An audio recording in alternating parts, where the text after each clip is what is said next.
Hola, buenas tardes a todos y a todas quienes están en esta tarde nuevamente de viernes y ciclismo. Estamos en vivo para conversar de ciertos temas científicos que nos llaman muchísimo la atención y sobre todo a veces creemos que no podemos tocar por ser temas justamente de ciencia.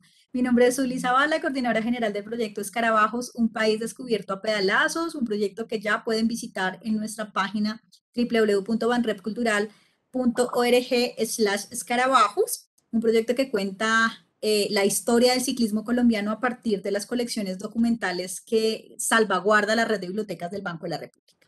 Y sin más preámbulos, quiero presentarles a quien va a mediar esta conversación para que también esta persona nos cuente quiénes son nuestros invitados y arranquemos, aprovechemos súper bien el tiempo. Elisa Chaparro, también científica, que es muy importante el ejercicio que los científicos hacen en pro de comunicación y divulgación de la ciencia, con mucha experiencia justamente en eso, en un grupo grande que hace divulgación y trabajo con diferentes tipos de públicos y por eso en asocio con el Ministerio de Ciencia y Tecnología, pues la tenemos aquí a ella.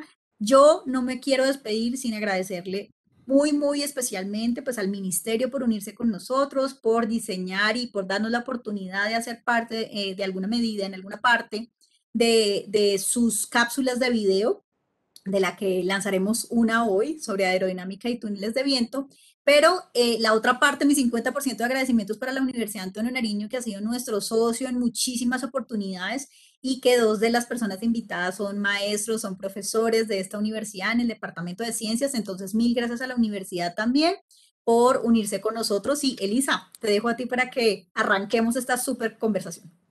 Muchas gracias, Zuli. Yo estoy emocionadísima de estar hoy, a esta tarde de viernes aquí, con un panel de lujo, con un tema todavía más de lujo, porque el ciclismo se ha ido, bueno, siempre ha hecho parte de la historia de Colombia, pero como que ha ido creciendo en el corazón de los colombianos en los últimos años. Yo vivo en un lugar que es cerca a una montaña y cada vez los fines de semana como que estamos más y más invadidos de ciclistas y es muy bonito de poder ver cómo ese amor, cómo ha ido creciendo. Y sí, tenemos hoy un panel de lujo y tengo el honor de presentarlos. Hoy nos acompaña nuevamente el doctor Javier, el profesor Javier Fernández Salva. Él es licenciado en Ciencias Biológicas por la Universidad Autónoma de Madrid. Tiene máster universitario en alto rendimiento, deportes cíclicos y en alto rendimiento por el Comité Olímpico Español. Adicionalmente es entrenador nacional del ciclismo por la Real Federación Española de Ciclismo, es CEO y fundador del entrenamiento del ciclismo. Mejor dicho, si necesitamos a alguien que nos hablara sobre ciclismo, el profe Javier es el propio y nos está acompañando desde la madrugada de Madrid, me imagino, a estas horas, profe, ¿qué horas son por allá? Bueno, son las 11:30, tampoco estamos tan de noche, pero bueno, estamos... Y es viernes, entonces estamos bien. Adicionalmente, contamos con la doctora Alejandra Baena. Alejandra es profesora investigadora de la Universidad Antonio Nariño, es ingeniera física, tiene máster en física aplicada y ciencias forenses, tiene doctorado en física y postdoctorado, porque eso existe. No sé si la gente tiene noción de que existan postdoctorados, pero es increíble. Tiene un postdoctorado en física y además lidera la línea de física forense de la Facultad de Ciencias e investiga en áreas de tránsito y transporte. Hola Alejandra, ¿cómo estás? Bienvenida. Muchas gracias, Elisa, por esa introducción. Muchas gracias a todos por estar en este espacio tan interesante. Al profesor Javier por acompañarnos. Está al otro lado del charco, como decimos acá en Colombia, pero afortunadamente la virtualidad nos da la oportunidad de tener esa interacción, facilita esas interacciones. Y bueno, pues bienvenido a estos eventos acá en Colombia, profesor Javier, y al profesor Juan Carlos, pues que hacemos parte de un equipo acá en la Universidad Antonio Nariño, muy complacidos de estar en este espacio, como les comentaba, tratar un tema tan interesante como lo de la aerodinámica y el ciclismo. Entonces, bueno, estamos que nos hablamos. Sí, no, y no podemos comenzar sin presentar antes al profesor Juan Carlos también, que también es un súper ingeniero. Es que tenemos el panel que era, no pudimos haber pedido un panel mejor para hablar sobre aerodinámica. El profesor Juan Carlos es profesor investigador de la Universidad Antonio Nariño, de la Facultad de Ingeniería Mecánica, Electrónica y Biomédica. ¡Wow! Docente de la Universidad Distrital Francisco José de Caldas, es ingeniero mecánico, es especialista en ciencias físicas y tiene una maestría en energías renovables. A mí la ingeniería mecánica siempre me ha fascinado. Creo que para mí la ingeniería, si no hubiera sido lo que soy, científica, bueno, no, los ingenieros mecánicos son científicos, si no hubiera sido bióloga, hubiera querido hacer ingeniería mecánica, que siempre me pareció fascinante. Hola, hola Juan Carlos, ¿cómo estás? Muchas gracias, Elisa, por esa presentación, muy amables. Pues la verdad, muy gustoso de estar aquí en este panel, compartiendo, por supuesto, este escenario allí con el profesor Javier. Mucho gusto, definitivamente, en realidad es muy, muy interesante y estoy de verdad emocionado de poder escuchar ahí el punto de vista y todas las experiencias en torno a este tema del profe. Y compartiendo una vez más escenario allí con Alejandra, pues, que hemos tenido la oportunidad de trabajar en innumerables proyectos y por supuesto escenarios. Entonces, muy contento y pues bueno, deseoso de darnos una charla sobre este tema, ¿no? Tan interesante. Gracias, Elisa. No, pues yo honrada, muy honrada de poder estar, no, y además curiosísima. Em, Se hablan mucho de los tours, ¿no? Está el Tour de Francia, el Giro de Italia, la Vuelta a España, la Vuelta a Colombia. ¿Tienen algún favorito, ya sea por el paisaje o por la dificultad o por cómo llegan casi escupiendo un pulmón los ciclistas a la meta? ¿Cuál es el giro o el tour que más les gusta de los que hay actualmente? No sé quién me quiera responder primero. Si quiere el profe, el profe, el profe Javier. Bueno, la verdad es que yo voy a responder muy sesgado, ¿no? Estoy en España, entonces voy a decir la vuelta a España, voy a decir la vuelta a España. Pero sí que es cierto bueno, cualquiera de las tres más conocidas, el Tour, el Giro y la Vuelta, las tres son espectaculares por paisaje, por esfuerzo y luego la verdad es que depende de la casuística de cada vuelta, de cada año, depende de los corredores, de cómo se esté desarrollando desde el punto de vista táctico, pues yo no me quedo con ninguna, me quedo con la más interesante, con la que se juega hasta el final, con la que hay dudas de quién va a ser el ganador, hay equipos luchando, corredores luchando por la victoria. Esas al final son las más divertidas y más interesantes, ¿no? Y cualquiera de las tres. La de Colombia he visto alguna etapa a través de internet, porque he tenido algún corredor de los que he entrenado también por allí, por aquella zona, pero no la he vivido como he vivido estas otras tres, ¿no? Que las he vivido incluso en directo. ¿Y la profe Alejandra? Bueno, realmente la misma posición del profesor Javier, como yo tuve la oportunidad de vivir tantos años en España, ¿sí? Entonces, si voy a ver o qué vuelta me interesa, giro, etcétera, cierto, competición en Europa, me llama mucho la atención la de España porque hay unos paisajes que puedo reconocer, ¿sí? Entonces se me hacen familiares, me gusta, me disfruto el hecho de que hayan esos panoramas tan familiares. Y por supuesto, acá de Colombia, pues intentar ya por el motivo de dar un apoyo, ¿no? Un apoyo personal a todo lo que se desarrolla en nuestro país. Entonces, por supuesto, también puedo destacar lo que se realiza a nivel de competición acá en Colombia. ¿Y tú, Juan? Gracias. Pues bueno, no, realmente este tipo de competencias donde se desarrollan, pues indudablemente nos permite pues conocer un poco más del país donde se desarrollan, ¿no? Los paisajes que se muestran, por ejemplo, en estas competencias europeas son maravillosos y pues bueno, cuando se da este tipo de eventos aquí en nuestro país también logran mostrar pues unos paisajes maravillosos. Lástima pues que en ocasiones no permitan, no sé, de pronto mostrar muchos otros paisajes que podríamos ver de nuestro país para poder asimismo pues darle un empujoncito a esas regiones que requieren definitivamente de más visibilidad a nivel global, ¿no? Claro, Así es. no.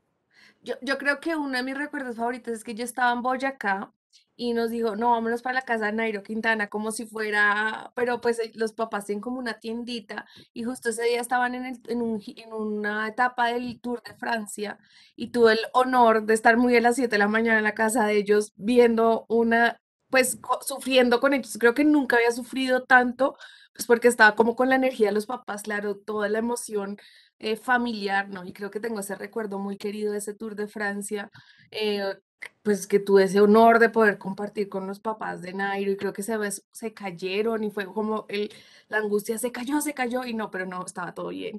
Pues para, fue muy bonito, pero creo que sí, hay mucho más, porque los giros y los tours tienen esa belleza, ¿no? Que no es solo de pronto lo que involucra ya el deporte, sino está el paisaje, está toda la cultura que se ha ido desarrollando a través. Hay veces que muestran unas panorámicas donde hay unas decoraciones enormes que hacen en los campos, que por la que los ciclistas pasan y que solamente las vemos nosotros en la televisión porque ellos están en su rollo. Bueno, no sé, creo que sigamos, ¿no? Hablemos de aerodinámica y ciclismo. Me comentan aquí por interno que van a compartir el link para que todo el mundo pueda ver desde su casa la cápsula, pero si vimos un poquito al comienzo es que se habla del viento y cómo el viento es un enemigo, un enemigo en el ciclismo. Yo no sé si me pudieran explicar un poco más por qué el viento, suena muy raro, ¿no? Que el viento es el enemigo en el ciclismo, me suena a veces un poco extraño.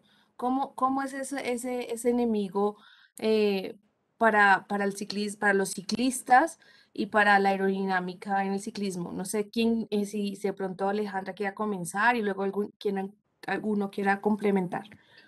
Bueno, Elisa, realmente desde la perspectiva incluso del modelamiento, les puedo mencionar rápidamente que esa resistencia del aire de la que tú estás hablando, ¿sí?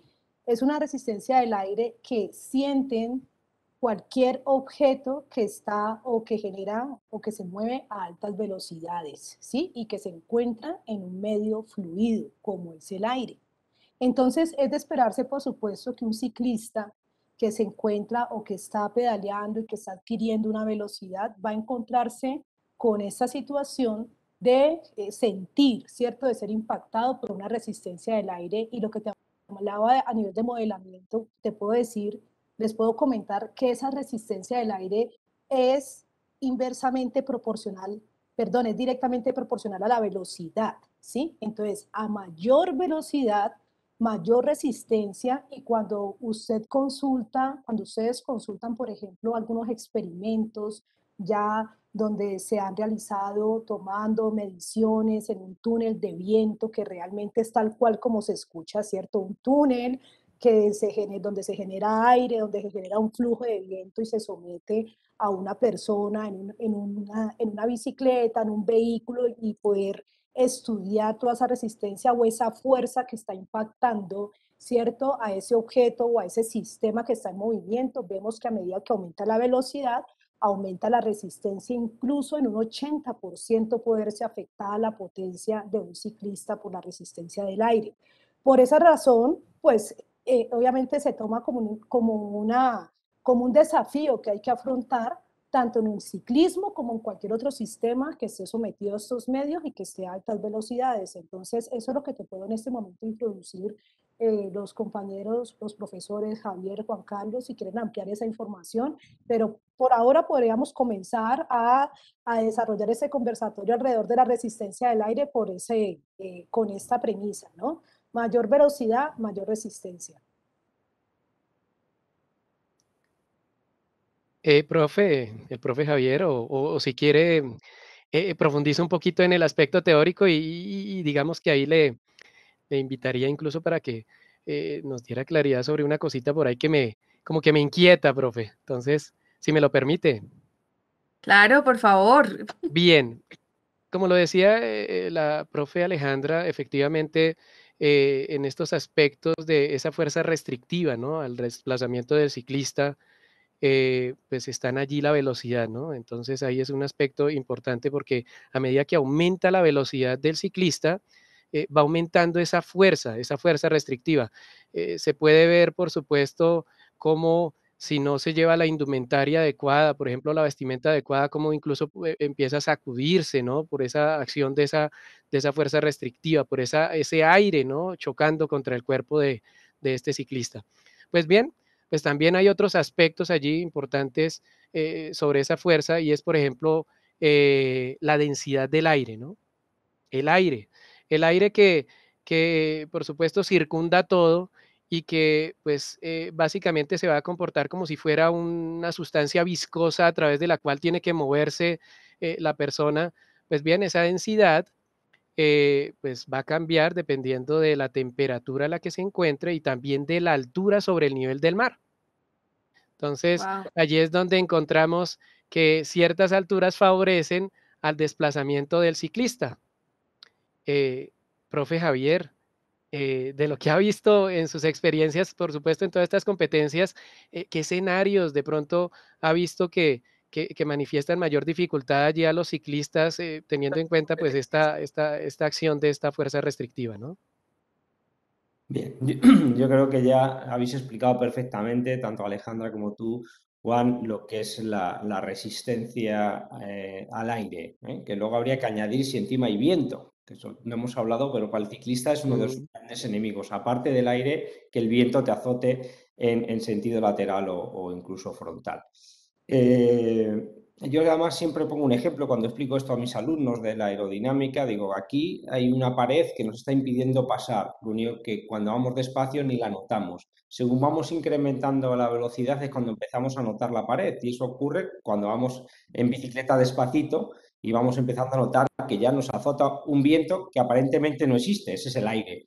Y luego también pongo el ejemplo que si vas con un coche a 120 kilómetros por hora y sacas el brazo por la ventanilla, pues casi te lo arranca, ¿no? Es el mismo aire, pero a una velocidad infinitamente mayor. Y entonces, como bien explicáis, la velocidad es exponencial, o sea, la resistencia es exponencial a la velocidad. Bueno, yendo al tema que me preguntaba el profesor Juan, qué duda cabe que según vamos aumentando en altura, por la presión atmosférica menor, la densidad disminuye y entonces el flujo es menor, el paso por el aire va a tener una menor resistencia.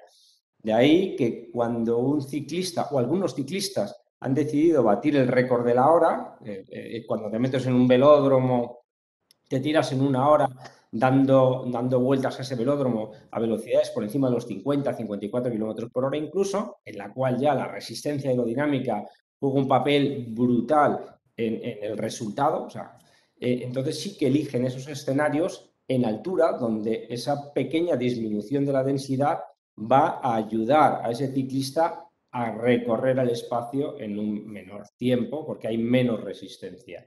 Ahí hay un doble papel porque también al haber menos presión, la presión del oxígeno es menor, entonces la captación de ese oxígeno para que llegue a los pulmones y luego a través de la sangre a las células y a la mitocondria, así que se produzcan todos estos procesos oxidativos, pues va a jugar un papel en contra del rendimiento. Entonces siempre está esa dualidad de me voy a 2000 metros de altura, que sé que hay una menor resistencia, que hay algunos velódromos que están a 2000 metros, hay menor resistencia, pero también hay menor oxígeno. Entonces, para batir esos tipos de récord que se dan a menudo, lo que se suele hacer es hacer una aclimatación a la altura, un trabajo con la hipoxia. Sí, ya Ya le iba que, a preguntar eso, profe Javier. Qué pena, Lisa, me no, disculpas. tranquila, sigue, por favor. Que ya precisamente te iba a preguntar sobre eso, porque claro, teóricamente entonces nosotros decimos, pues la altura va a favorecer, por supuesto, ¿cierto? En términos aerodinámicos, el desplazamiento del ciclista y adquirir la velocidad deseada, entre otros, pero el tema de la hipoxia, como lo estabas manifestando, claro, eso requeriría un entrenamiento importante, ¿no? Para que esa persona, así como en los equipos de fútbol, cuando jugamos acá en La Paz, en Bolivia, ¿cierto? Que se nota bastante cómo afecta el rendimiento de los jugadores de fútbol el hecho de que estén en una altura mucho mayor que, digamos, aquí en Cali, en Colombia. Entonces, bueno, muy interesante porque yo ya iba a tratar sobre ese tema también. Y no sé, Elisa, si vas a sumergirte en otra pregunta, porque ahí en el Me aerodinámico, gustaría, el tema de la resistencia, sí, sí, dime. no, aprovechar, por supuesto, la presencia del profe Javier y para Claro, charlar de algunas cositas que, claro, hacen parte de este manejo también de la aerodinámica, ¿no? En un equipo ciclístico. exacto. Y es el aporte que tienen pues los demás integrantes sobre el líder de un equipo, los denominados gregarios, ¿no? Cómo pues además de generar allí el apoyo para la hidratación, bueno, para incluso alguna falla sobre la bicicleta o bueno, esto, este posicionamiento que adopta el equipo en momentos claves de la competencia para facilitar el desplazamiento del líder a través de esa corriente de aire. Eso es una cosa impresionante, esa organización y por supuesto esos relevos y demás que se dan allí para cortarle aire y facilitarle al líder pues mantenerse fresco y con energía para el remate en una competencia, ¿no, profe?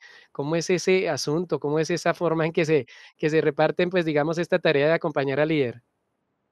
Pues efectivamente, de todos en ciclismo es conocido, sobre todo el que monta en bicicleta, lo costoso que es enfrentarse al aire a velocidades altas, que son las velocidades a las que se desarrolla pues, una carrera profesional de competición.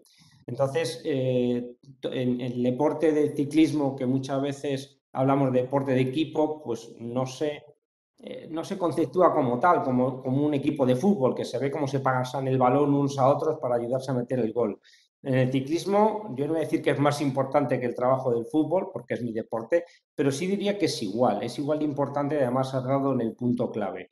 En esas etapas tan largas y tan extremadamente duras, solo por la longitud, la duración del esfuerzo, el hecho de ir arropado por tus compañeros, el líder que va arropado por sus gregarios, por sus compañeros, ahorra una barbaridad de esfuerzo. Ahí hay un montón de estudios, unos que abogan por un porcentaje mayor o menor, eso va a ser siempre en función de las características de la competición, de la altimetría y de la velocidad, pero bueno, podemos decir que igual de los que van tirando del pelotón, vamos a decir, de los que van dando la cara, que se van comiendo más el aire, a los que van metidos, embutidos en el pelotón, pues podemos ahorrar pues es un 50 o un 60% de energía, que eso es una verdadera barbaridad. Ahora mismo el ciclismo lo expresamos en vatios, ¿no? ¿Cuántos vatios has movido tú y cuántos vatios relativos a tu peso? Normalmente, que es un poco un cociente bastante realista de lo que es el rendimiento de los ciclistas. Entonces, ahora hay ya bastante con los dispositivos que manejamos de análisis de datos, que el ciclismo es uno de los, bueno, es un deporte muy analítico, se monitorea todo. Podemos observar, y bueno, yo eso tengo datos del día a día de mi trabajo, cómo la misma competición, varios ciclistas la han competido a intensidades totalmente diferentes, ¿no? Dices, ¿cómo es posible que saliendo del mismo sitio, llegando al mismo sitio a la misma velocidad, uno haya gastado 3 vatios kilo y otro 2 vatios kilo? Pues ese vatio kilo de diferencia supone el líder que va totalmente arropado, que no baja por agua ni sube, que si pincha está arropado por sus compañeros y que cuando las cosas se complican en el pelotón, se empieza a enfilar, como se dice en el ciclismo, se empieza a alargar, en vez de buscar esa posición y que te dé el aire, pues va arropado por uno o dos compañeros. Normalmente las tácticas de equipo definen qué compañeros en cada fase de la carrera tiene que acompañar al líder. O sea, no siempre es el mismo, sino que se van turnando un poco para repartir también los esfuerzos, ¿no? Pero os puedo asegurar que estos números que he dicho, 3 vatios kilo, 4 vatios kilos, eso es lo que se desarrolla en una competición en ciclismo profesional, depende un poco de la dureza, pues el líder se ahorra un vatio kilo o un vatio con 5 menos. Lo que es. Eso si lo traducimos a kilocalorías, a kilojulios, a energía, a esfuerzo en general, pues es una verdadera burrada. O sea, el trabajo de equipo, y la verdad es que es una pregunta muy acertada, Juan, es inmenso cuando se hace bien y cuando hay un corredor arropado realmente por su equipo. Y cuando se hace mal, la verdad es que también ese corredor que no puede tener ese apoyo, incluso a lo mejor porque los equipos tampoco son tan fuertes, hay estructuras más fuertes que otras, pues al final es importante en el ciclismo tener un buen equipo, unos buenos gregarios, que no solo gana el líder, sino al final el trabajo de equipo se debería valorar más de lo que realmente se valora. Wow. Muchas gracias, profe.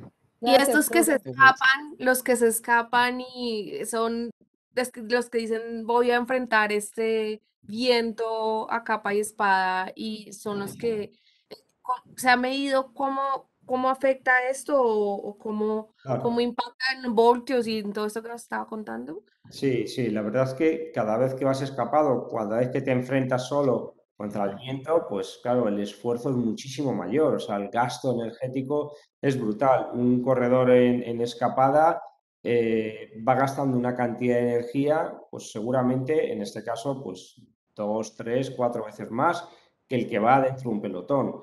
Y encima, como nuestro deporte, bueno, el ciclismo de carretera, que estamos hablando ahora es de tanto tiempo, ese esfuerzo multiplicado por el tiempo, la carga de trabajo, y me meto en otro tema también del ciclismo que ahondamos mucho y que analizamos el día a día, el TSS, bueno, hay diferentes formas de cuantificar la carga, ¿no? Pero el TSS, que es una de ellas, la más conocida, la más extendida, es la multiplicación del índice de intensidad del esfuerzo, que se correlaciona con tus propios datos, pero la intensidad por el tiempo, por el volumen. Entonces, en cada carrera, los ciclistas cuantificamos el esfuerzo que has realizado en función de ese algoritmo matemático, ¿no? No es realmente una multiplicación per se, es un algoritmo que normalmente lo hacen los software, con lo cual nosotros nos lo ahorran el trabajo, tú te pones el dispositivo, termina la competición, lo vuelcas al software y los entrenadores analizamos, ¿no?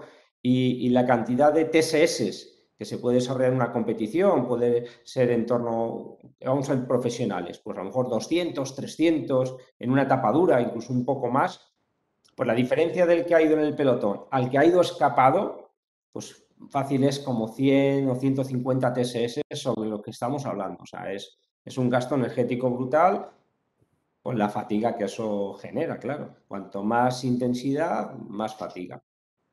Profe, yo Caramba, creo que aquí en Colombia eso se le llama chupar rueda. ¿Cómo le parece? Bien, eso Eh, es lo que, claro, es o sea, desde... el lenguaje coloquial, ¿no? De la Sí, calle, sí, algo chupar rueda. chupar Lo he dicho. rueda, entonces como aprovecharse, ¿cierto? De esa configuración de pelotón para que usted pueda, digámoslo así, tener menos resistencia al aire y la persona que va al frente de usted o está en una posición determinada de esa configuración, le genere a usted, o sea, le ahorre, ¿cierto? Ese gasto energético. Entonces, incluso por ahí he visto algunos estudios, así los vi muy brevemente, acerca de las distintas configuraciones, ¿cierto? Y cuál es el gasto energético del que preside esa configuración, del que está de último, del que está al lado. Muy interesante, porque es que varía bastante dependiendo de la posición dentro de esa configuración. Y lo del gasto energético, Elisa, es en vatios, que es como la energía en el tiempo, ¿sí? La energía ya sea que tú ahorras o la energía que se gasta en el tiempo. Sí, muy interesante ese tema. Sí. yo debo Efectivamente. decir que me parece hermoso cuando uno está viendo en los giros o en estas competencias cómo se van moviendo, parece un baile, parece una danza y que es una danza milimétrica, es una cosa hermosísima, porque sí, porque están tan cerquita que si uno se descacha se caen todos, pero es tan perfecta que realmente es como un baile en el que van, saben cuándo tienen que cambiar, cuándo tienen que dejar pasar. Y es tan sincrónico que es hasta muy bonito de ver. Es una de las cosas que más me gusta a mí de ver cuando estoy viendo alguna etapa.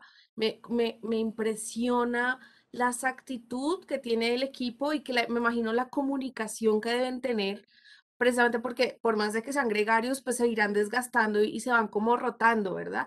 Y eso me ha parecido siempre hasta conmovedor, porque lo deben entrenar muchísimo. Pero quiero cambiar un poco de la carretera e irme a estos estadios donde empiezan a dar vueltas que el profesor mencionaba y alcanzan unas velocidades que incluso llegan a desafiar la gravedad, que parece como si fueran, que si cogen un poquito más salen volando como los aviones.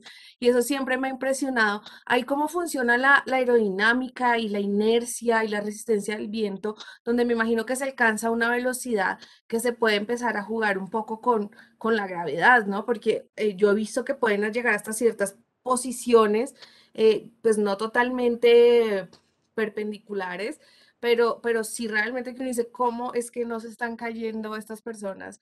Y me gustaría entender un poco cómo funciona ahí la física y esa sensación de superhéroes, pues de que van a salir volando en cualquier, o sea, que sea un kilómetro más rápido y ya salen al cielo. Entonces, ¿cómo funciona? No sé si el profe Juan me quiera responder, comenzar respondiendo. Bueno, Elisa, lo que mencionas allí, pues hace referencia entonces a ese peralte, ¿no? A esa inclinación que tiene la pista en ese recorrido que hace el ciclista, pues digamos que en una trayectoria circular o elíptica, ¿no? Pues bueno, digamos que en principio allí hay que vincular elementos como la cantidad de movimiento angular, ¿sí? Digamos que en principio es un concepto que viene a estar asociado así como lo es, digamos, la velocidad que adquiere una persona cuando está corriendo y que esa persona que está corriendo, pues digamos que trata de mantenerse en ese movimiento y que no es tan fácil de detenerse, ¿no? Entonces, pues para detenerse abruptamente es complicado.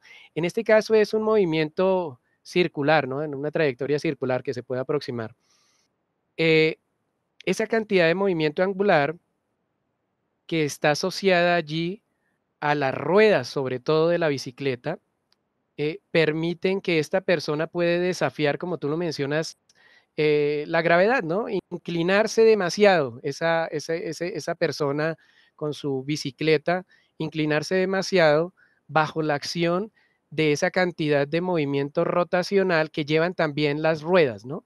Esa cantidad de movimiento rotacional, pues que está asociada, por supuesto, a esa configuración geométrica de las ruedas y que por eso también el diámetro de las ruedas, que tiene una importancia grandísima, ¿no? No es lo mismo una rueda pequeña que unas ruedas grandes. Entonces, el diámetro de las ruedas y ese peso distribuido en toda esa periferia de las ruedas genera esa cantidad de movimiento que permite que el ciclista se mantenga en una posición muy inclinada, además de la inercia que lleva siguiendo esa trayectoria circular o elíptica. Son unos conceptos físicos allí asociados y que se traslapan uno con el otro, pero que permiten, por supuesto, como tú lo mencionas, casi que desafiar la gravedad. La gravedad siempre va a estar ahí, no es porque podamos, por supuesto, retirarla, pero nos permite de alguna manera seguir esa trayectoria con cierta estabilidad, ¿no? No sé si Alejandra quiera profundizar algo acerca de esto, que es un poco complejo explicarlo así en el aire, pero bueno, digamos que de eso se trata más o menos. Sí, Juan Carlos, gracias. Pues realmente lo que tú has dicho, y yo creo que aquí nos podemos quedar con la idea de que todo cuerpo que está en rotación, ¿cierto? Seguirá moviéndose en el mismo plano siempre y cuando se mantenga el impulso, se mantenga esa velocidad. Entonces, como lo decía Juan Carlos, cada rueda origina un campo, que eso le llama campo de fuerza girostático, que va a ser difícil, o sea, va a permanecer, va a tender a seguir rotando de la misma manera, en la misma dirección, en el mismo giro. Va a ser difícil girarlos y se mantendrán verticales, siempre se mantengan en marcha, ¿sí? Aunque yo pienso, Elisa, que tal vez también tú te imaginas de pronto, por ejemplo, una persona que está en una motocicleta o algo así, ¿cierto? Y que tiene cierta velocidad y está moviéndose en una trayectoria circular, de pronto se me ocurre No, con la cuestión de desafiar la realidad, ¿no?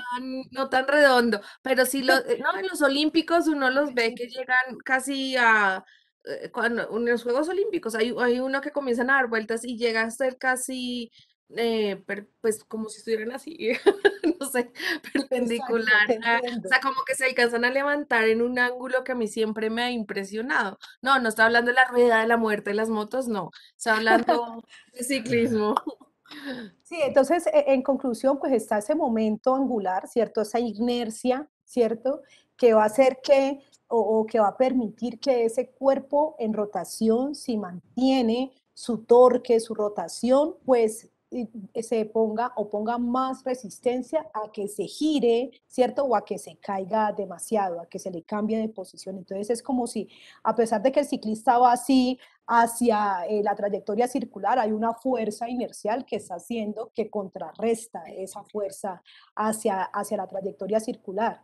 Y ya en el caso, pues también hay otra fuerza interesante ahí, que es la fuerza centrípeta cuando se genera una trayectoria circular, que también depende de la velocidad, ¿sí? Esa fuerza que hace que el ciclista o que el objeto que describe esa trayectoria, mantenga describiendo esa trayectoria, ¿cierto? Y no tienda, por ejemplo, como la primera ley de Newton, como tú decías, a salir expedido, ¿cierto? A salir expulsado en una trayectoria lineal.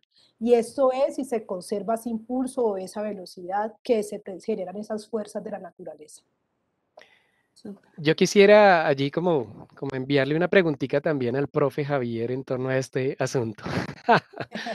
Y es que, pues bueno, digamos que, claro, sabemos la importancia de esta inercia y como lo menciona Alejandra, ese papel de esa inercia que es atender este móvil a mantener o este ciclista pues a mantener esa trayectoria, ¿no? A mantener esa trayectoria debido a ese impulso que ha logrado.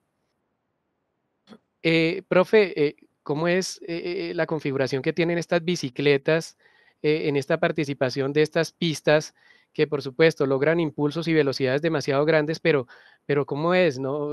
¿Cómo se detienen? Toca dejarlo hasta que se detenga por el simple impulso, no tienen freno, ¿cierto? ¿Cómo es esa bicicleta, profe? Las de pista, Efectivamente. profe. Efectivamente, voy a hablar un poco del ciclismo en pista, ¿no? El ciclismo en pista lo que tiene es ese circuito elíptico, como bien habéis descrito, y que tiene una configuración que las curvas son las que más peraltadas están, las que tienen un porcentaje de grados mayor, en torno a 45, y las dos líneas que enlazan las curvas tienen cierto grado de inclinación, aunque menor. Entonces, cuando un velódromo está muy bien construido, no te escupe, pero cuando un velódromo está mal desarrollado, en las curvas te escupe, como tú decías, incluso hacia arriba, ¿eh? Entonces, un velódromo se diferencia de otro que está bien construido cuando te permite a cierta velocidad ir rodando en elíptico, pero sin salirte o que sin que la trayectoria se desgracie. O sea, construir un velódromo, esto dicho por arquitectos, que yo no soy arquitecto, no es nada fácil el poder unir esos diferentes peraltes a través de dos líneas rectas. Bueno, dicho esto, el velódromo ayuda a que a ciertas velocidades el ciclista se pueda desplazar, incluso se pueda inclinar. Y explico a ciertas velocidades. No sé si habéis estado en un velódromo y lo habéis visto de cerca. Cuando tú te pones en un velódromo desde abajo y te pones en un peralte, asusta, porque es Sí, que cuesta subirlo andando. O sea, si coges carrerilla, incluso te escupe. O sea, que el porcentaje de desnivel, de peralte, es muy grande. O sea, asusta. La primera vez que te montas en una bici en un velódromo, piensas que te vas a caer.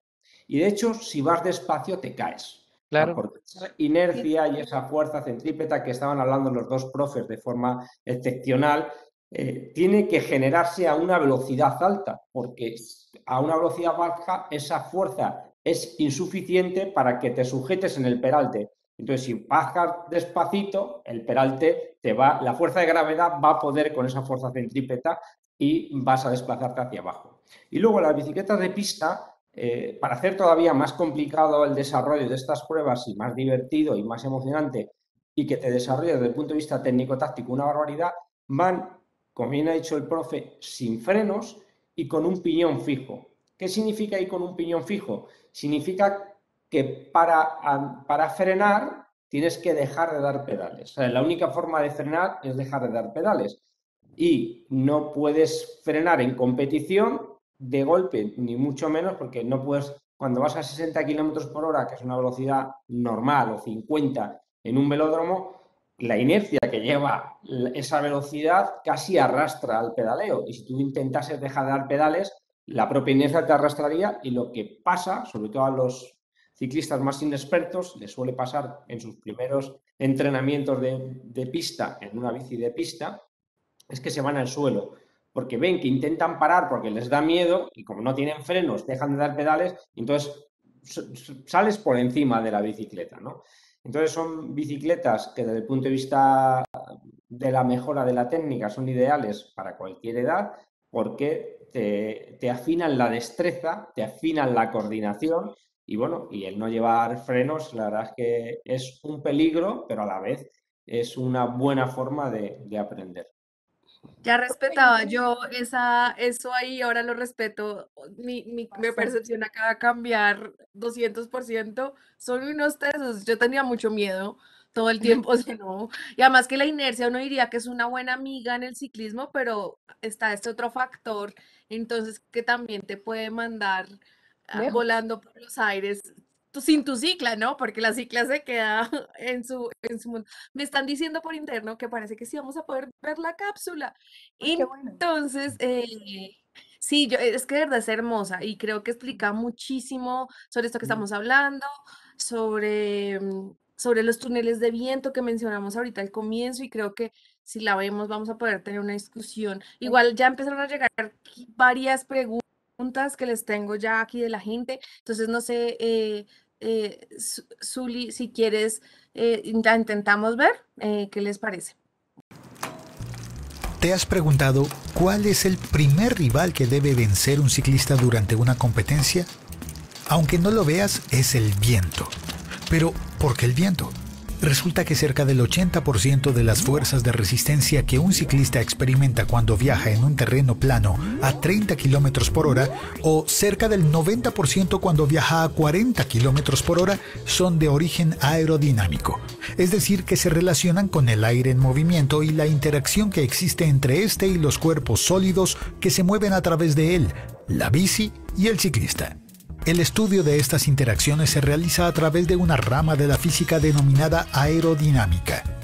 Esta es muy importante en el ciclismo ya que al disminuir la resistencia se pueden alcanzar altas velocidades sin que el ciclista tenga que realizar demasiada fuerza al pedalear, lo que en física se conoce como potencia.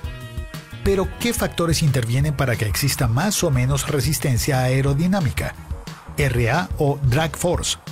Son 4 los factores que intervienen.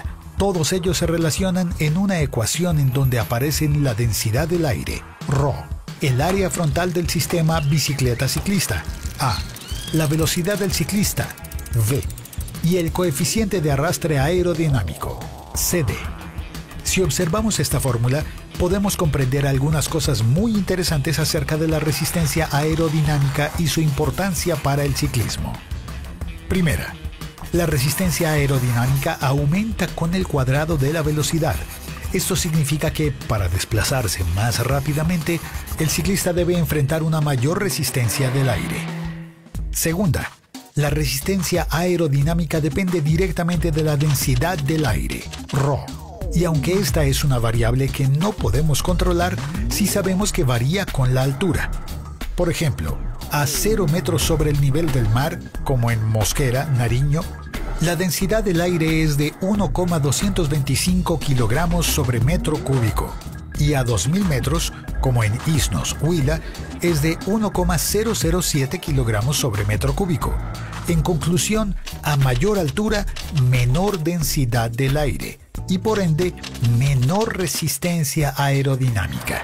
Tercera, la resistencia aerodinámica es directamente proporcional al área frontal, A, que es la superficie del sistema bicicleta-ciclista que está chocando directamente con la corriente de aire.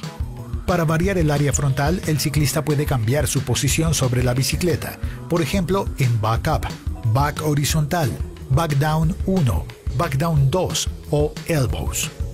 Cuarta, la resistencia aerodinámica es también directamente proporcional al coeficiente de arrastre, CD, que depende de otros factores complejos como el diseño, la rugosidad superficial y forma de la bicicleta, tales como las llantas, el cuadro, los manubrios, el material, y del ciclista, casco, ropa, incluyendo la posición. Para estudiar la resistencia aerodinámica y ayudar a los ciclistas a optimizar su postura, rendimiento y desempeño en competencia, se usan, entre otros, diferentes tipos de experimentos como, por ejemplo, la simulación de las condiciones mediante el túnel de viento. El túnel de viento es un montaje experimental utilizado para determinar las interacciones complejas entre una corriente de aire de velocidad controlada y las fuerzas ejercidas sobre un objeto sólido. Inicialmente, su aplicación ha sido de impacto en la industria automovilística y aeronáutica, y desde hace un par de décadas en deportes como el esquí y, por supuesto, el ciclismo. Todos los túneles de viento tienen en común 3 zonas de relevancia: la zona de hélice, la zona de ensayo y la zona de control. En la zona de hélice es donde se encuentra la hélice que impulsa el aire dentro de la instalación. La zona de ensayo es la región donde se ubica el objeto de estudio, es decir, el ciclista y su máquina, y donde a través de sensores y cámaras se realiza el control de las variables ambientales, como temperatura, humedad, velocidad del viento, presión y la toma de datos. Y la zona de control, que está totalmente automatizada, es donde se reciben las señales y se valora y mide la información adquirida en la zona de ensayo. Antes de que existieran los túneles de viento, los ciclistas debían enfrentar sin ayuda, pedalazo tras pedalazo, la resistencia aerodinámica. Por ejemplo, en los años 50 en Colombia, las camisetas eran fabricadas en lana, lo que las hacía pesadas e inútiles para disminuir el coeficiente de arrastre. Por otra parte, las bicicletas para competencia eran fabricadas en acero y cromóleo, una aleación ligera de acero, cromo y molibdeno, con un peso mínimo de 9 kilogramos. En esta década, gracias a las contribuciones de la aerodinámica, las bicicletas son fabricadas en aluminio o fibra de carbono, y su peso mínimo es de 6,8 kilogramos. Los resultados obtenidos en este tipo de experimentos han permitido entrenar a los ciclistas en condiciones controladas, optimizar la posición del ciclista en la bicicleta, mejorar los diseños aerodinámicos, tanto de las máquinas como de la indumentaria del ciclista, y con esto disminuir la resistencia aerodinámica para, al final, mejorar la eficacia de un ciclista y su máquina en competencia.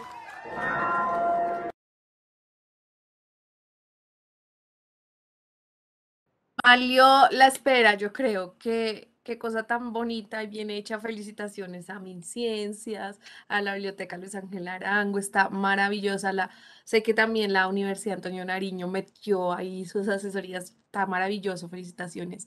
Y bueno, yo creo que ahí surgieron un montón de preguntas porque fueron llegando preguntas mientras que la gente lo iba viendo. Y una de las cosas que siempre causa, y más creo que se ha hecho preguntas últimamente sobre la indumentaria. A mí particularmente me causa mucha curiosidad cómo la indumentaria cambia dependiendo del tipo de ciclismo al que estamos hablando.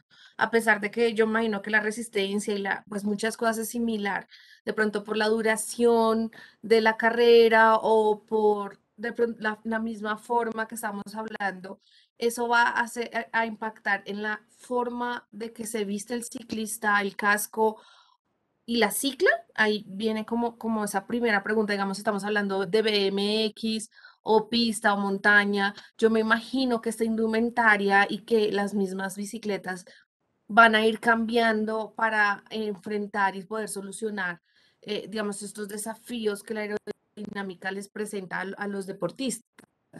No sé cuáles serían como esas principales diferencias entre las diferentes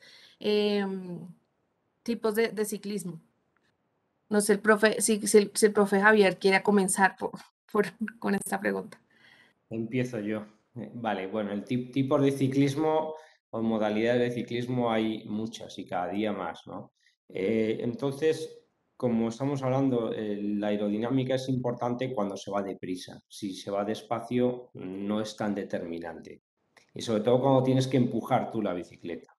El ciclismo de carretera y, por ejemplo, la modalidad de la contrarreloj, pues donde más optimizamos el tema del coeficiente aerodinámico, porque sí que es cierto que también ciertas posiciones aerodinámicas no son las más cómodas para pedalear y tirarte mucho tiempo una posición en la que mejoras tu CDA, tu coeficiente aerodinámico, o sea, mejoras tu coeficiente aerodinámico, pero no la comodidad de ir en bici. Entonces, en un esfuerzo corto de 40 minutos, media hora, 20 minutos, una hora como mucho, pues ahí es donde más afinamos en ese casco aerodinámico, en ese maillot integral que va totalmente pegado, incluso los botines que llevamos, que es un cubrebotas para que exista pues esas menores interferencias y menores revoluciones bueno, ahora lo explicarán los físicos, esas turbulencias que se generan por llevar un casco mal acoplado o una zapatilla incluso con una boa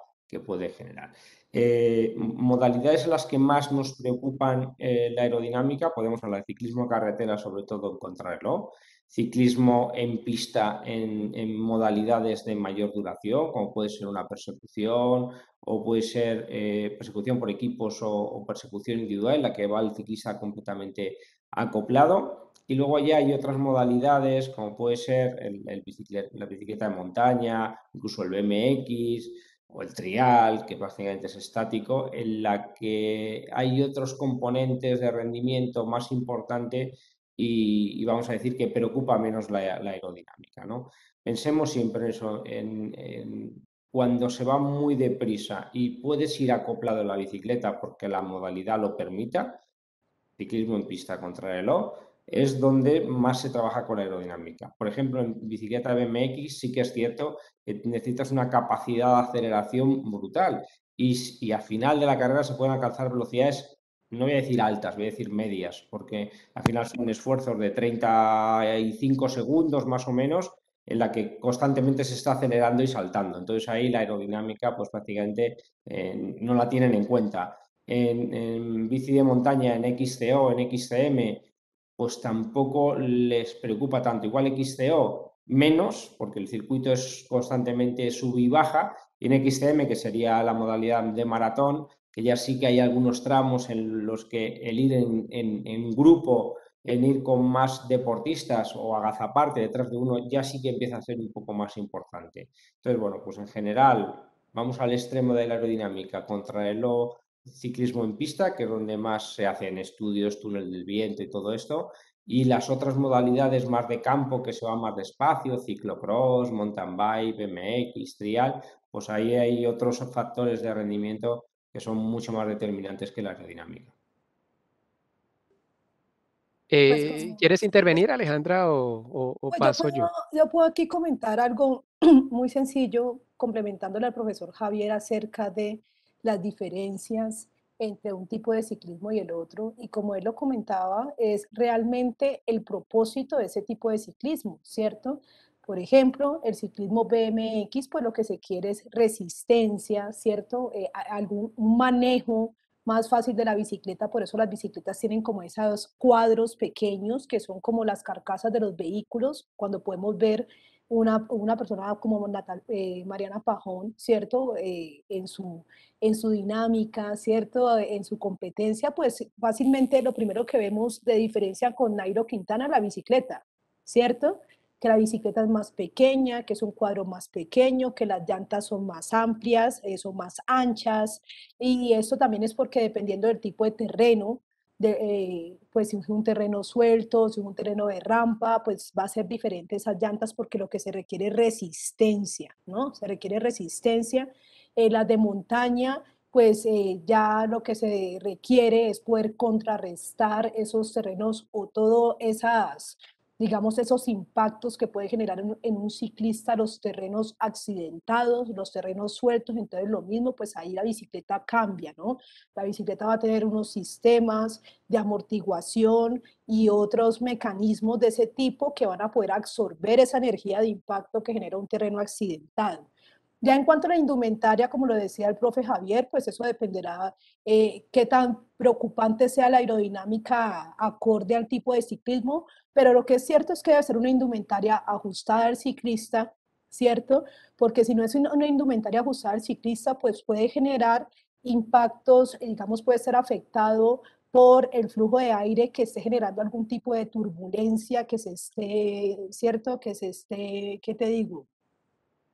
Que esté involucrándose dentro de la indumentaria del ciclista porque no está bien ajustado. Entonces, el flujo turbulento, más que el flujo laminar, genera mayor resistencia del aire. Entonces, por eso se espera que sea ajustada al ciclista, poliéster, licra, que no genere esas fricciones adicionales que no queremos.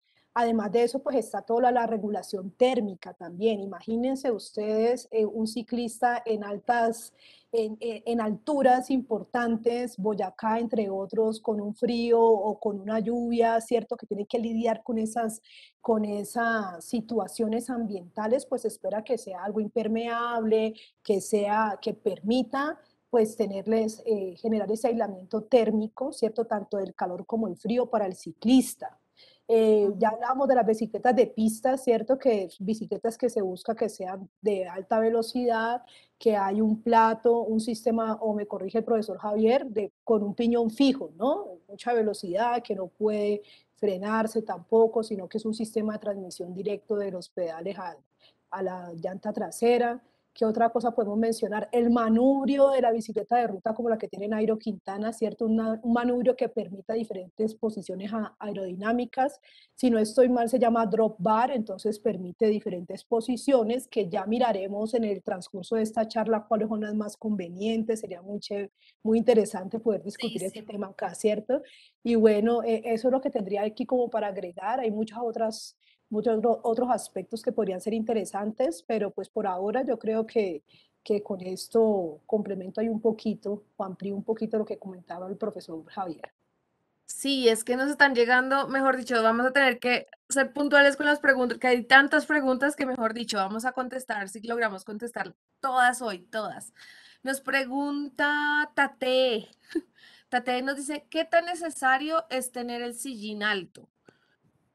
No, yo de eso no tengo ni idea, no tengo ni cómo introducir la pregunta, no sé quién la quiera responder. La puedo resolver desde un contexto físico, si me lo permiten. Por favor. Bueno, ahí está, por supuesto, abierta la posibilidad de que el profe Javier me corrija, pero eh, yo lo considero desde la postura, por supuesto, del ciclista, y es que el tener pues la silla a cierto nivel respecto al manubrio permitirá que esta postura del ciclista esté echada bastante hacia adelante, permitiendo que esa área, como lo decía incluso el video, la cápsula que pues vincula esa área frontal y que es de gran trascendencia allí en esta fuerza restrictiva que es la resistencia del aire, eh, al agacharse bastante el ciclista, con esa silla bastante levantada o a cierto nivel respecto al manubrio, permitirá que esa área frontal se reduzca bastante, ¿no? Entonces, lo que buscamos allí básicamente es reducir esa área y por lo tanto, pues la fuerza de resistencia del aire, ¿no? Entonces, es cuestión de postura. Yo creo que antes de dejar al profe Javier responder, voy a aprovechar ese comentario que hice para ligar otra pregunta que nos llegó, incluso de cuando estábamos hablando de bioquímica, de una chica que se llamaba Alejandra, me acuerdo mucho. Y ella precisamente preguntaba sobre la posición y que mencionábamos en el video, ¿no? La posición que los ciclistas toman durante la carrera, ¿no? Como que a veces más agachados, a veces más levantados. ¿Hay alguna posición que favorezca más la velocidad o la resistencia del deportista? ¿Cuál consejo le darían a los ciclistas que están comenzando y quieren mejorar su posición en la cicla? Esa fue una pregunta que tenía yo guardada desde la conversatoria anterior, la hice finalmente, prometí que la íbamos a hacer, aquí está. Entonces, porque si yo realmente veo cuando uno quiere ir más rápido, yo me acuerdo que yo me bajaba harto para que precisamente reducir, pero ¿hay algún consejo que quieran dar, principalmente los que están comenzando, ¿no? Que yo creo que muchos nos están viendo hoy como con relación a la posición del ciclista durante un entrenamiento. No sé, ahí sí, profe Javier, yo creo que la bola es suya 100%, así se la tiro.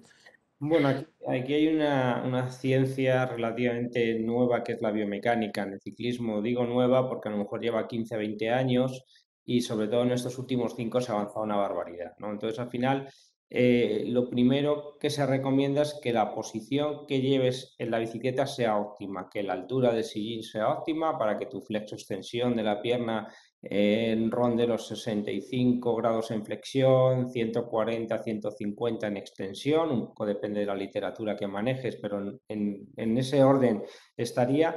Y una vez que llevas la altura bien, un buen acoplado, o sea, ya vas bien colocado en la bicicleta, que de esto tendríamos que hablar durante horas, si queréis, o en otra ocasión, de cuáles son un poco las directrices que marca la ciencia de la biomecánica a la hora de colocar una persona en su bicicleta, pues teniendo en cuenta que ya vamos bien, que hemos hecho un previo estudio biomecánico, que nos hemos colocado bien, pues las diferentes posiciones que adoptan los ciclistas dentro de un pelotón o en su propio entrenamiento, como explicaba bien el vídeo, pues va a ir variando sobre todo en función de la resistencia aerodinámica. O sea, la velocidad que vayas adquiriendo es, como hemos visto antes, la resistencia va a ser exponencial a la velocidad. Entonces, a velocidades bajas, 20, 25, 30, pues es lo más cómodo es ir agarrado en la parte superior del manillar o manubrio, y según vayamos incrementando la velocidad, pues ya tenemos que ir flexando lo que es la pelvis, lo que es ir cerrando la pelvis, ir agachando el tronco,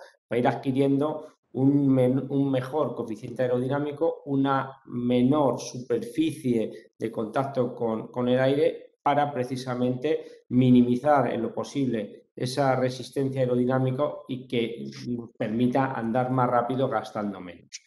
La única cuestión es que normalmente esas posiciones más aerodinámicas, cuando vas más tumbado en el sillín, de hecho los manillares de carretera tienen dos posiciones, bueno, tres, las puedes agarrar juntas cuando vas escalando, que es cuando vas despacio, porque subir deprisa, excepto algunos profesionales que suben muy rápido, los demás subimos más despacio, entonces nos agarramos arriba. Luego la posición intermedia, que es agarrar a los escaladores o a las manetas, que es la posición que más tiempo mantenemos en el ciclismo, y cuando ya vamos deprisa, realmente nos agarramos la parte baja del manillar. Al flexar más la pelvis es una posición más incómoda, sufre más el core, incluso la respiración sufre más, pero es la más rápida. Compensa cuando realmente vas deprisa. Y luego en las bajadas, como hemos visto, ya adoptamos una posición que incluso se pueda o no se pueda dar pedales, porque hay diferentes posiciones, unas que te permiten dar pedales, otras que no, pero lo que buscas es eso, un coeficiente aerodinámica mínimo, te embutes en el manillar,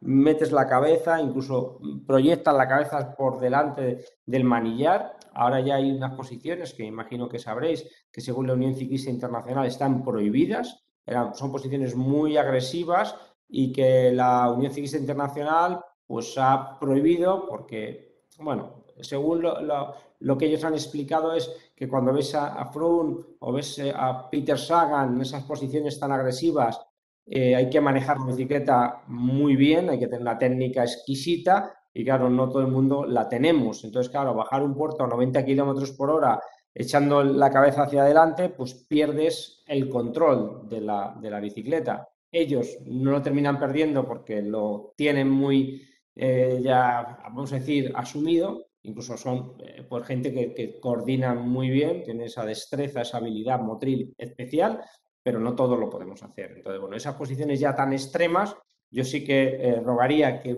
muchos aficionados no las imiten o las vayan imitando poco a poco, porque son realmente más aerodinámicas, más rápidas, pero también son más peligrosas. Más peligrosas. Y ¿Puedo? quiero ahí aprovechar, no, espérate, voy a hacer una conexión con física importante y es, yo imagino que todos estos análisis se aprovechan y se sacan de los túneles de viento, ¿cierto? Que veíamos en el video. Y me parecería muy interesante porque por más de que lo vimos un poco explicado en el video, si podemos entenderlo un poquito más, teniendo dos superfísicos y un ingeniero súper guau, creo que si no les pregunto estaría yo negligenciando aquí mi trabajo. Entonces, no sé si la profe Alejandra me nos quiere explicar un poco más cómo se realizan esos análisis, porque en el video miraban precisamente las posiciones, cuáles eran las mejores, etcétera.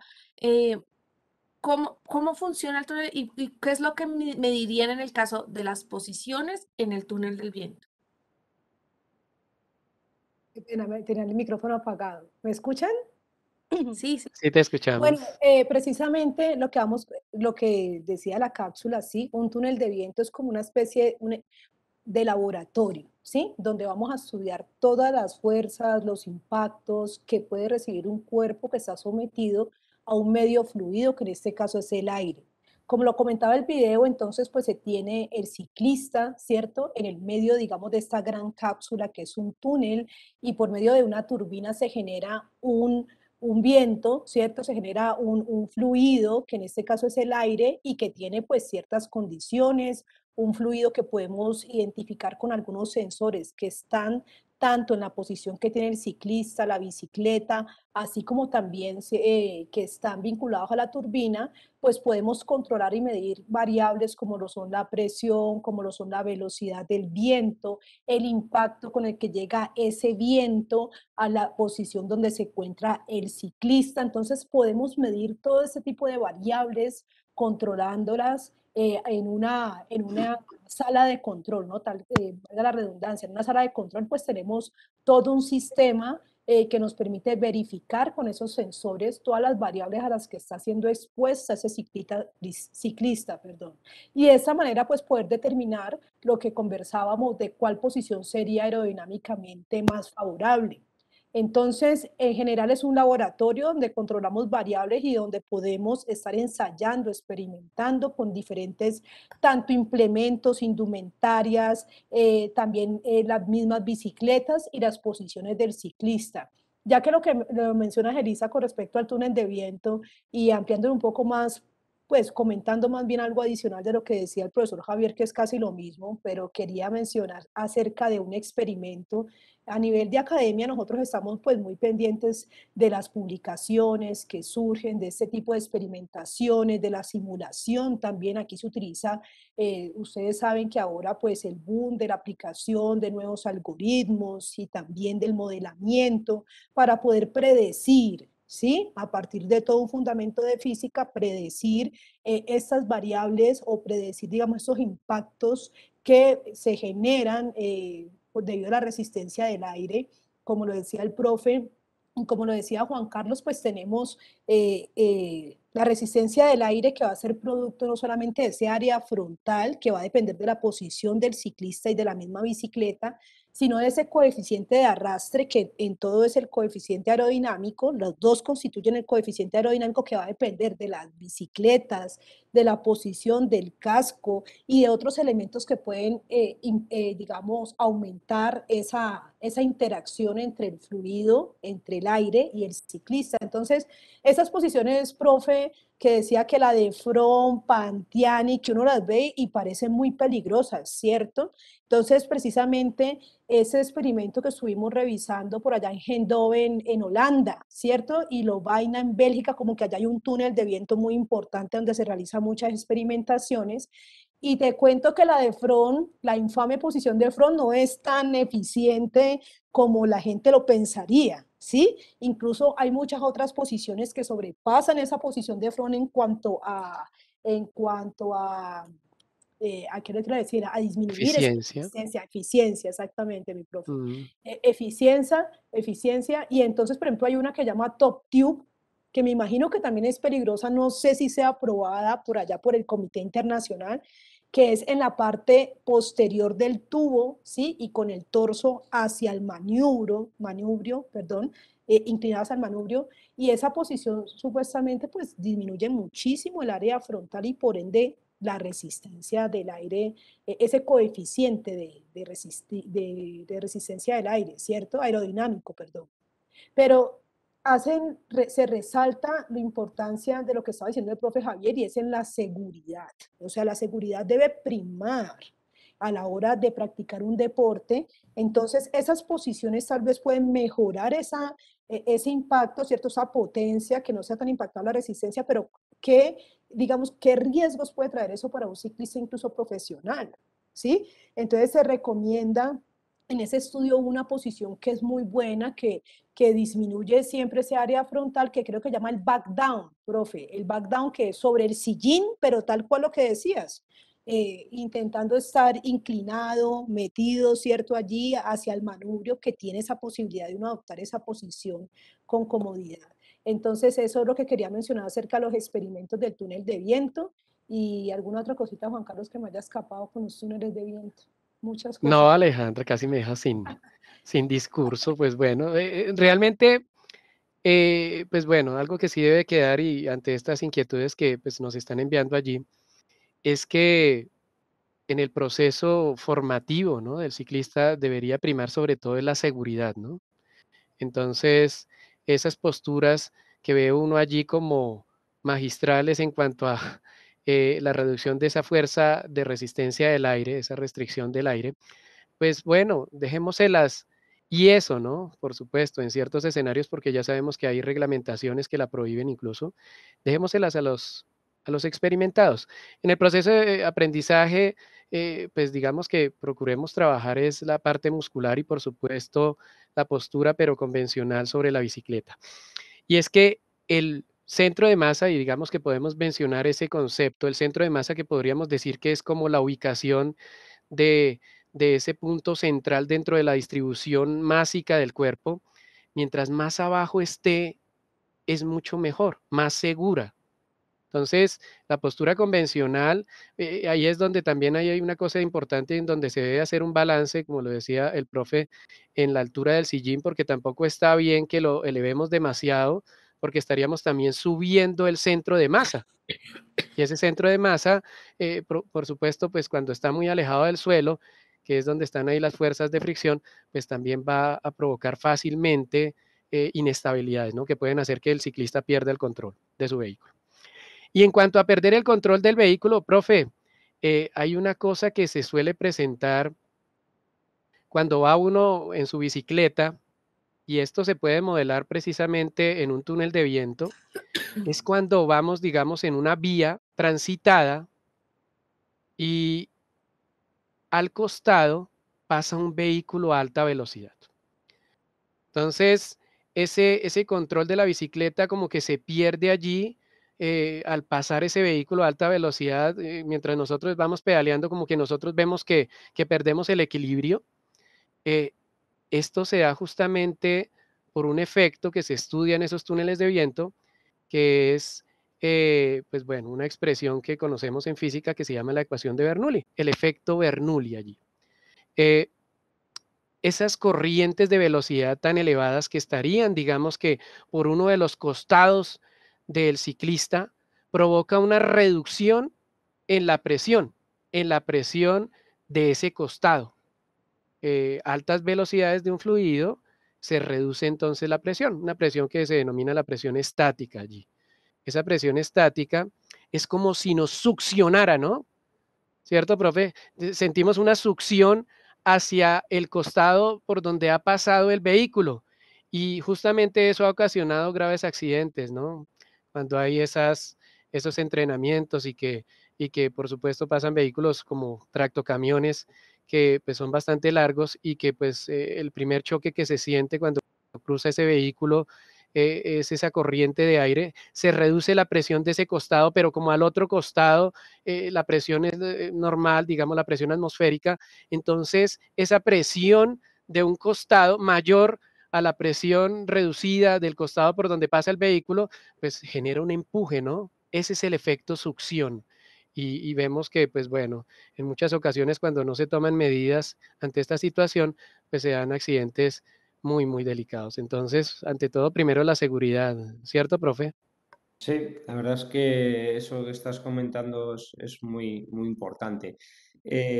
Aquí en España, de hecho, hay campañas de sensibilización precisamente del vehículo con el ciclista y llamamos la campaña de metro y medio, ¿no? Y lo que se está solicitando o lo que se está pidiendo o lo que se está exigiendo, porque si no lo haces te pueden multar, es que los vehículos adelanten al ciclista por lo menos a un metro y medio de su lateral, de tal forma que este efecto succión que tiene cualquier vehículo, pero qué duda cabe que los vehículos grandes son los que más te atraen, evitarlo en la medida de lo posible, ¿no? Entonces es algo, pues intentar concienciar a los conductores que por favor no pasen cerca de los ciclistas por ya no porque les vayan a atropellar, sino porque ese efecto succión puede hacer que el ciclista pierda el control de la bicicleta y se vaya debajo del coche, debajo del camión o le atropelle el que viene por detrás, ¿no? Entonces, yo digo, no sé si en Colombia existe esta campaña o no, o esta normativa, pero aquí en España ya existe la normativa y de hecho hay muchos vehículos que llevamos una pegatina que pone ciclistas a metro y medio, ¿no? Que es la distancia que aquí se ha establecido un poco para separar el coche del ciclista y evitar este tipo de problemas. De hecho, sí existe, pero de que se llegue a cumplir todavía falta camino de educativo, es educación y por eso es importante estos espacios donde se habla y se explica el porqué, la importancia, que no es por capricho, la necesidad es de tomar esa distancia de los ciclistas cuando los pasamos. Y bueno, nos llegó una pregunta de José Rafael Torres que nos dice, las modificaciones a las bicis para mejorar la resistencia a la aerodinámica, ¿las pueden implementar los equipos o deben ser aprobados por alguna entidad? Profe Javier, ahí sí ya...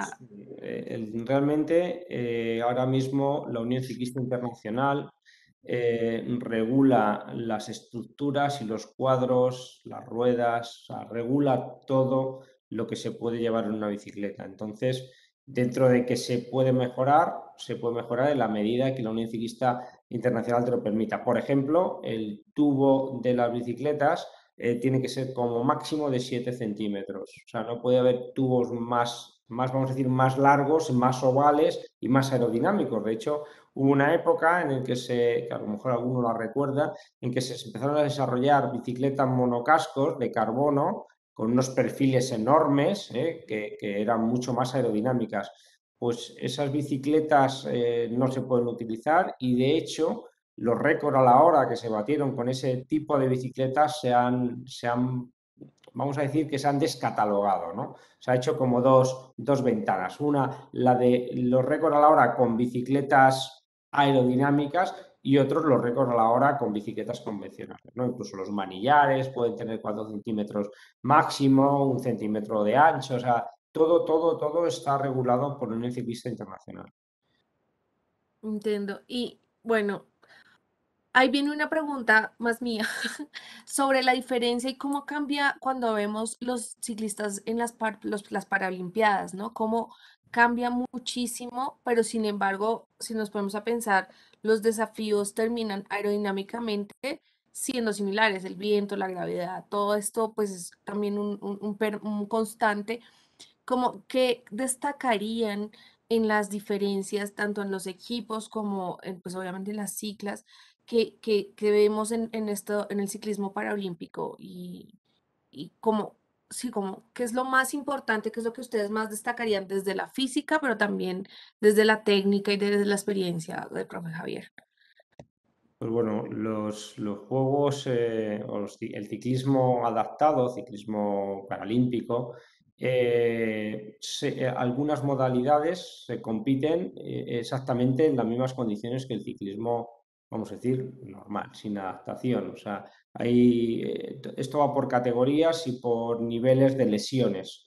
Pero ya os digo, por ejemplo, ciclistas que directamente son amputados de un brazo o amputados de una pierna, pero que el resto del cuerpo está perfectamente, pues compiten sobre una bicicleta exactamente la misma, con algún tipo de adaptación, pues para agarrar la mano o una pierna de carbono para que pueda pedalear, pero ese tipo de ciclismo, ya os digo, es exactamente igual que el ciclismo de carretera sin adaptación.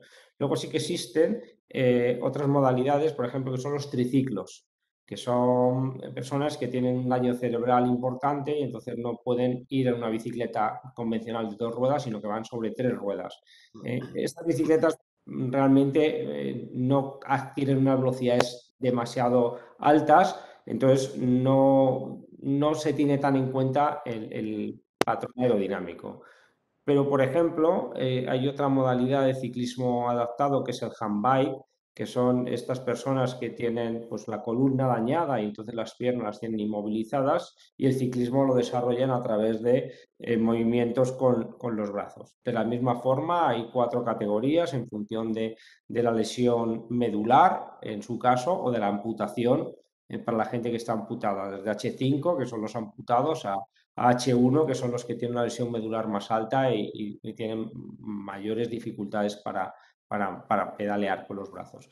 Aquí sí que es cierto que cada día más, porque esto también es un ciclismo muy moderno, muy actual, hace años prácticamente no lo practicaba nada y ahora está creciendo y además, bueno, pues yo tengo la suerte de trabajar con unos cuantos handbike, de hecho uno de ellos que ha estado en la Olimpiada y ha obtenido encima medalla, uno de los deportistas a los que entreno. Y sí que vamos buscando también ya a nivel biomecánico que vayan con una aerodinámica lo mayor posible. Entonces lo que hacemos es bajar el respaldo de las sillas lo más posible, que la biela baje lo más posible, prácticamente pegada al pecho cuando están pedaleando, y en definitiva los carenados de esa bicicleta son de carbono. Eso está menos regulado por la UCI, entonces pues, se ven diferentes tipos de bicicleta, y en ese ciclismo ya adquiere unas velocidades bajando altísimas, y en el llano también, les cuesta más subiendo, pero en llano y bajando son altísimas, y encima van muy pegadas al suelo para tomar las curvas, o sea, son como un carro. O sea, son bicicletas bastante complicadas de manejar. Yo sí que he montado en alguna, y aparte del esfuerzo físico, que es enorme, no es fácil conducirlas. Y luego está el ciclismo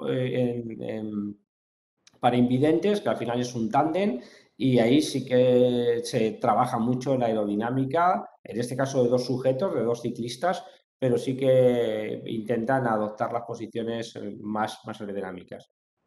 De hecho, el ciclista ciego se pega mucho al ciclista vidente, que es el que maneja, y cuando o sea, entre ellos se ponen coordinan, ¿no? Y ahora hay que ir deprisa, bajamos y se agachan los dos, o el ciclista ciego pues pega la cabeza contra la espalda del ciclista vidente, que es el que va conduciendo. La verdad es que en ese aspecto también es bastante importante, y bueno, igual estamos trabajando en ello ahora pues cada día más, ¿no? Y aprendiendo, sobre todo estas modalidades que se sabe menos, pues yo estoy, vamos a decir, experimentando bastante en el ámbito de la biomecánica, sobre todo de los handbike, que entreno a varios deportistas. Los físicos quieren complementar.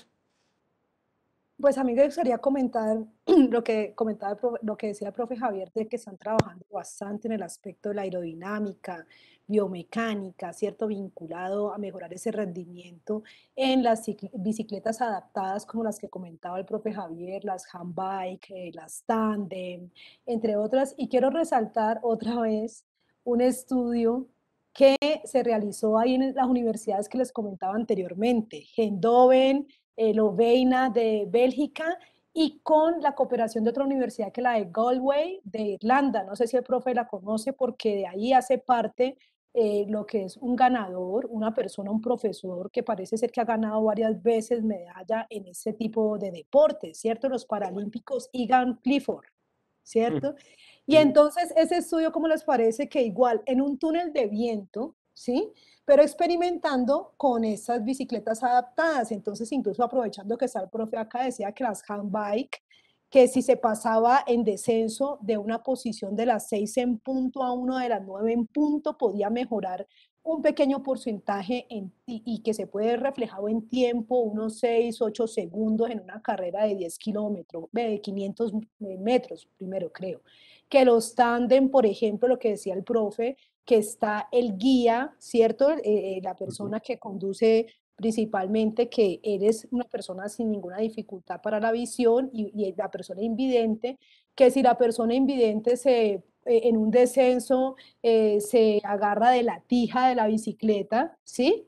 Entonces eso aumentaría tantos segundos en una carrera de 10 kilómetros, de longitud, que realmente la persona que está al frente de un tándem, de pronto no es lo mismo la posición aerodinámica de la inclinación todo el torso hacia la manija, ¿cierto? Hacia el manillar, que no es que esa sea la mejor posición aerodinámica. Entonces, bueno, lo que quería resaltar es, como lo decía el profe Javier, se están realizando estudios, ese estudio es reciente, incluso creo que para los Olímpicos de Río de Janeiro, un poco antes se hizo ese estudio, y que lo que comentaba, por ejemplo, en ese estudio como conclusión es que las bicicletas adaptadas tienen, o sea, pueden ser eficientes a nivel aerodinámico, igual que las que no son adaptadas, que hay que visualizar, hacer experimentos para visualizar esas posiciones aerodinámicas, cuáles serían las más convenientes y seguras, pero pues que realmente son comparables, o sea, se puede obtener el mismo rendimiento de un ciclista con una bicicleta adaptada de las que están actualmente